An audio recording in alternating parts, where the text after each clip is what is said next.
I'm Alice. I'm a gallery intern. I obviously was not in this class, but I am glad to be working on this project. I am Sarah. I'm also a gallery intern, and I was in Dr. Munger's Psychology 379 class last semester. So I'm Dr. Greta Munger, and I teach in the psychology department, and have been so happy to get to work with the Visual Art Center to work on this project, which sounds initially a little bit crazy, but actually turns out to be so much fun for my students and for me. And so the class is a advanced psychology seminar called Cognition in the Arts. And what the part where we connect with the Visual Art Center, my students come over and they tour the gallery, and then they get to go into the vault, which is like so exciting to go into the vault of the visual art of any art museum. It's just super cool. And what they're doing is they're trying to find art pieces that speak to them, that connect to the basic perception articles that we're reading in class. So, so this is not traditional art history or art analysis. This is how do we see the world, and then what of that ordinary perception might help us understand how we see art. And lots of people who study what I do, which is visual cognition, become a little bit fascinated with visual art, because this is now where our perception is mediated by an artist. Like an artist is making decisions about what to show in whatever sort of form they're doing. And so to what extent are they capturing things that as scientists we can acknowledge are important in terms of how we see things. And so a sort of, one example is that when any of us see jaggedy, broken things, we kind of understand that as dangerous and we distance ourselves a little bit from it. And so when a visual artist chooses to portray something through a kind of jaggedy, broken imagery, are they doing that to show distancing, like to show, oh, this is dangerous, like, so back away? And I don't think that the artist necessarily is reading the psychology and knows what they're doing.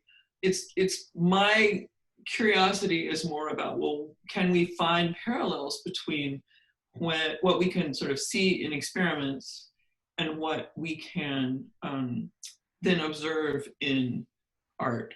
And I don't think it's going to be a strict one-to-one correspondence. I think it would be kind of less interesting if it was. It's just more like, what can we kind of see about understanding and appreciating art that matches to what we can see in what I'm going to call ordinary perception, just meaning just like if you're trying to cross the street safely. Well, that was a great kind of general overview, so thank you for that. Just what were your goals in creating this project for this class, and what were you hoping that your students would learn about the intersection of art and psychology? So my goals in creating this project are a little autobiographical. I was at a conference in Brooklyn, and I went to graduate school in New York City, in Manhattan at Columbia, but I'd never really been to Brooklyn. So here I'm at this conference in Brooklyn. I'm like, well, all right, let's go to the Brooklyn Museum of Art, which is famous, you know. And they had this amazing piece where you could go into their vault. Like, they just had their vault kind of like, or a part of their vault kind of open, I mean, behind plexiglass and very protected. And they had clearly set it up for classes to be able to come in and explore the vault. And I had never been in an art museum vault before, and it was so cool. And I was like, that's so neat, like to sort of see all the art, like not in a pretty display. I mean, I love seeing it all displayed and exhibited and curated and stuff, but just to sort of see, oh, here was this like wall of chairs, and here was this like file drawers of plates, and it was just really interesting. And I thought, well, that's a really interesting way to kind of like look at art and then think about how the art is a different kind of stimulus for perception, which is then what I study, is like how we see the world in general.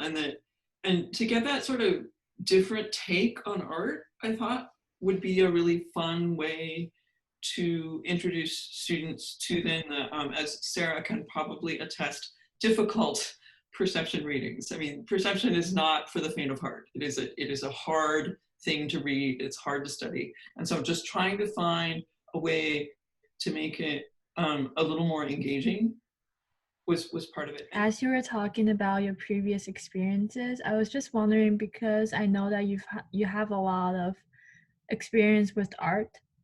How does your role as a psychology professor, researcher, and a scientist influence how you approach art? Because we always think that art is very expressive, emotional, but science is very subjective. Is there any conflict that you find in this interaction between art and psychology or science in general? I don't think it interferes with me being a scientist, because in studying science, what I'm trying to do is figure out how the world is working. You know, in my particular flavor, it's how we're seeing things, and I don't know that the artist is any more or less objective than the scientist. Actually, I mean, we're both trying to like understand the world in front of us. So as a scientist, I do experiments.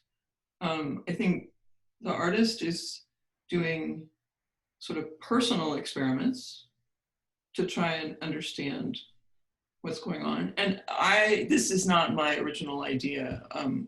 Hermann von Helmholtz, the 19th century super famous physicist, talks about this, about how the Greta and Leonardo da Vinci are both exquisite observers of nature, and it just depends upon what they've chosen to be the way they explore the world. So we're all trying to like understand the world better, and I was more comfortable using experiments, and am grateful that there are artists out there that are exploring the world in that way. And I know you guys are interviewing me about the visual art, but I think all of this is true with music as well. And I'm an amateur musician, so what you learn from music as different people write things, I think is totally in this, like, let's explore the world. The world's a big, bright, beautiful place. Let's like try and figure out how it works. Yeah, it's a really cool way to look at it. But I'm just curious, sort of throughout the semester, as they were selecting their pieces and doing research and writing up their essays, kind of from your perspective as the professor, did it seem like they were like enjoying the process? Was it hard for them, something completely different? I'm sure they learned a lot from it, but I'm just sort of curious about how you saw the process. So this is the second time that I got to do this project, and I have to shout out again to the VACs, Leah, Newman, and the staff. I mean, they just were so supportive of letting this crazy psychology person in to do this,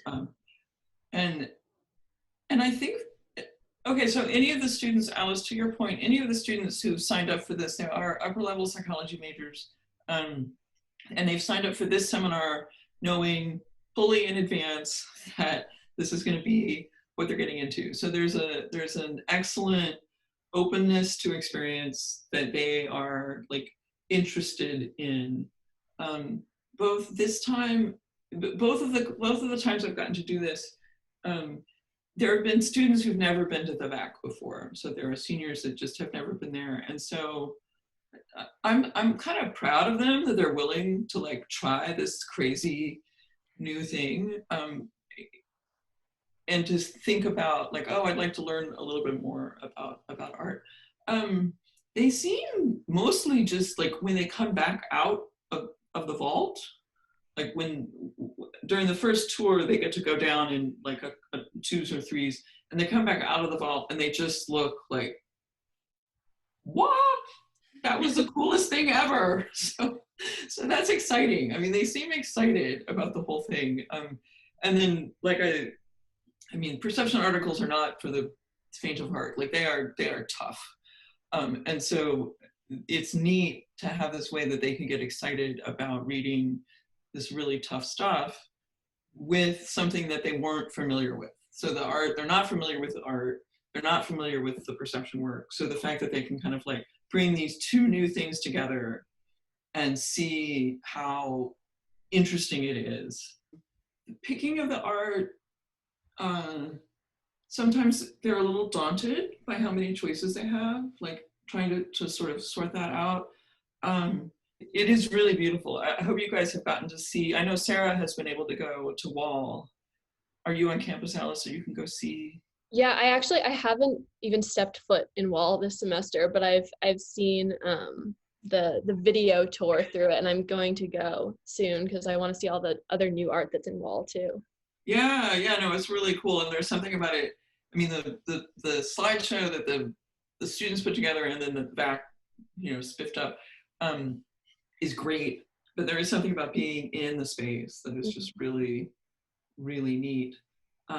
So, and then I think the hardest part for the students was writing the perception paper, which is that was the hardest part. Like the art part, I think it was so different from anything that they'd done.